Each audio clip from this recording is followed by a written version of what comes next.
बच्चों को शिक्षा के साथ साथ संस्कार ज़रूर दे। बिना संस्कार के शिक्षा अधूरी है। जैसे उदाहरण के तौर पर एक कक्षा में बहुत से विद्यार्थी हैं, लेकिन दो पड़ोसी विद्यार्थी हैं। एक का बेटा इंटेलिजेंट ज़्यादा है और दूसरे का कमज़ोर ज़्यादा है। ये बुद्धि हर मनुष्य की अपनी अलग अलग होती है। ऐसे ही बच्चे की भी बुद्धि की क्षमता अलग अलग होती है। कई बच्चे ज़्यादा पढ़ते हैं, कम हासिल कर पाते हैं। कुछ बच्चे सम रहते हैं और कुछ बच्चे कम पढ़ते हैं और ज़्यादा सफलता हासिल कर जाते हैं। लेकिन संस्कार के अंदर ऐसी कोई बुद्धि वाली क्षमता वाली कोई बात नहीं होती। संस्कार हमेशा जितना आप सोचोगे, जितना देखोगे, जितनी आप इज्जत करोगे, उतना ही बढ़ता जाता है। अब एक लड़का जो हर समय फर्स्ट ही आता है, वह पढ़ाई में भी, वह खेल कूद में भी, वह नाच गाने में भी, हर जगह वो अव्वल आता है, तब उसके प्रशंसा टीचर भी करते हैं, माँ बाप को, क्या बेटा है आपका। पड़ोसी भी, क्या बेटा है आपका। हर जगह उसकी प्रशंसाओं के पुल बंधे रहते हैं। और वहीं पड़ोसी का दूसरा बेटा, दूसरे बेटे का बेटा, उसको बेचारा वो कभी पास हो जाता है, कभी पास भी नहीं होता और फेल हो जाता है। लेकिन वो गली मोहल्ले में सबकी इज्जत करता है, बहुत ज़्यादा सम्मान देता है, किसी का कहना को नहीं मोड़ता वह। लेकिन अब पड़ोसियों को क्या धूल सवार हुई है, भूत सवार है मन में। वे इंटेलिजेंट बच्चे कोई क्या बात है भाई, सभी को उस उदाहरण दे देकर सभी बताते हैं। यारे प्यारे रिश्तेदार पड़ोसी घर वाले तो बोलेंगे ही, और टीचर को भी गर्व होता है। लेकिन क्या ये संभव है? पैसे से हम हर चीज़ खरीद सकते हैं। अच्छी शिक्षा है, हम अच्छी शिक्षा दे देंगे बच्चे को, तो यही सोच कर देते हैं ना, अपना भाई बहुत बड़ा ऑफिसर बनेगा, हर चीज़ खरीद लेगा, सुख सुविधा का हर सामान होगा, आराम से रहोगे। लेकिन एक संस्कारी बच्चा वो क्या करेगा? वो बेचारा जी तोड़ मेहनत करता, उसकी बुद्धि की क्षमता भी होती है कम, लेकिन कई बार क्या होता है, किस्मत भी साथ नहीं देती और कम पढ़ते हैं तो संस्कारी बच्चा आपको खुश रखूं इसलिए भी वह पिछड़ जाता है, अपना सर्व न्यौछावर करने के भलाई के कार्यों में जुटा रहता है। अब एक बच्चा जो मोस्ट इंटेलिजेंट है, उसने कोठी बंगला बना लिया, आलीशान घर में शादी हो गई है, बड़े घर की बेटी आ गई है, सुख सुविधाओं से भरपूर है, क्या वो संतुष्ट है? अगर उसके अंदर संस्कार नहीं है तो वो यहाँ वहाँ किसी को ढंग से बोलना नहीं, हर प्यारे रिश्तेदार से नाता टूटा हुआ है। क्या महंगा सोफ़ा खरीद लोगे, आराम तो मिल जाएगा, लेकिन क्या दिमागी शांति उसको मिल जाएगी? विचार करना।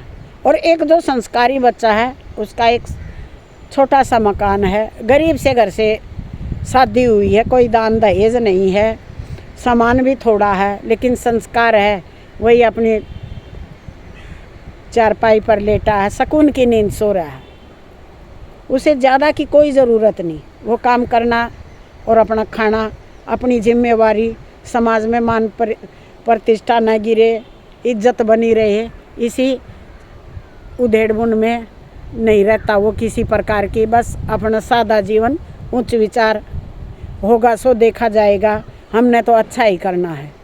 और एक वो जो बड़ा ऑफिसर लग गया है, आपने ये नहीं किया, वो नहीं किया, वह सुबह से शाम तक घर के नौकरों से लेकर बीवी तक किसी से भी संतुष्ट नहीं रहता। और बच्चों को भी तुम ये नहीं करते, वो नहीं करते, तेरी उम्र में था तब मैंने ये कर दिया था, वो कर दिया था। हमेशा वह तुलना में ही रहता है, तेरे साथ तेरा मेरा क्या, ये क्या, कुछ नहीं। संस्कार होने चाहिए। जैसे एक बिल्डर है और एक मज़दूर है, तो यही सोचते हैं ना, बिल्डर के पास तो बहुत सारे मकान होंगे, वह बनाता है, उसके एक फ्लैट तो उसको भी मिल ही जाता है, यह इतने फ्लैटों को क्या करेगा, यह बेच देता होगा, आलीशान कोठी में रहता है। लेकिन उसकी हालत देखो ना, कहीं मज़दूर को देने हैं, कहीं मिस्त्री को देने हैं, कहीं बजरी रेती के देने हैं, कहीं रिश्वत के देने हैं। और मज़दूर को क्या देना है? मज़दूर ने तो उसी की ईंटों से अपनी एक छोटी सी झोपड़ी बना ली है, वहीं एक चारपाई पर अपनी रखता है, और संभव हो अपने बच्चों को भी साथ ही ले आता है, बच्चा एक हो या दो हो, बच्चों से उसे कोई वो नहीं है, जितनी आमदनी उतना ही खर्चा। वह अपना रूखी सूखी खा के खुश रहता है, अगर ऐब नहीं हो तो वह बहुत मस्त रहता है, क्योंकि संस्कारी बच्चे के अंदर ऐब तो बिल्कुल नहीं होते। और जो ये असंस्कारी होते हैं उनके अंदर तो हर तरह की लत होती है। ये ज़्यादा अपने आप को समझदार मानते हैं, जो कि बड़े बड़े सट्टों में अपनी ज़िंदगी की मेहनत कमाई की पूंजी को दांव पर भी लगा बैठते हैं अपने बुद्धि के अहंकार में। और एक जो गरीब है वह नहीं ऐसा काम करता, वह तो अपने जैसी चद्दर हो वैसे ही पैर पसारता है। और इधर बिल्डर को तो नाश्ता करने की भी फुर्सत नहीं है, वह घर से कितने घंटा आध घंटा पहले मीलों के सफ़र तय करके गाड़ी से आता है, उसे नाश्ते की फुर्सत नहीं, उसे ये है लेबर टाइम पर पहुँचे ना पहुँचे, मटेरियल पहुँचा या ना पहुँचा। और उस गरीब को क्या, उसकी तो वही झोपड़ी है, उसी की ईंटों से उसने तो टीन डाल के बना रखी है, और उसी के कोई छोटा मोटा शीशा पड़ा होता है उसको उसका ऐसे देख के कंघी करता है, और अपने पत्नी को ऐसे बोलता, देख कैसा लगा, क्यों जी, वाह जी, आज तो बड़े अच्छे लग रहे हैं, और आराम से जाता है।